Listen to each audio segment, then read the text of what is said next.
one of our clients in the commercial space. Already had an existing residential property in his self-managed super fund. Had some spare cash left over to get that working as hard as possible for him, whilst generating a bit of cash flow as well. Picked up a mini warehouse for him, which is obviously an industrial type property. This one was in Perth. It was in Belmont, so right next to the airport. About an 8-minute drive, which is fantastic sort of location for that last mile logistics kind of stuff. It's being built. We purchased our exchange contracts in Jan 2025.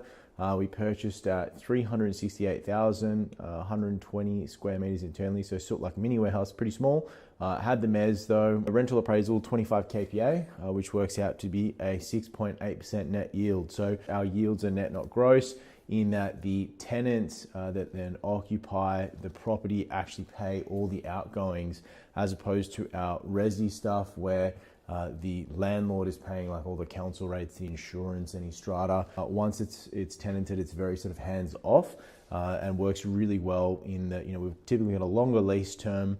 We'll probably have maybe CPI +2 or +3% rental increases every year, which is fantastic. So with commercial, given the valuations are impacted by the cash flow or the rental income the property generates, we know that we've got that included in the rental agreement. We're actually baking in asset price rises every year, which is really cool.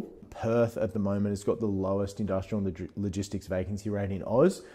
So the industrial stuff is moving very quickly. Once it's ready to tenant, we're seeing really strong demand continue there. Comparables selling at around the 450K mark. So we've picked up something, we've generated some capital appreciation, and we've got some really strong cash flow that's obviously net as well. So really great outcome in there, in that it's very hands off, and there's just less things that they need to worry about compared to a residential property. They've done their first resi one. They'd set that up in the self-managed super fund.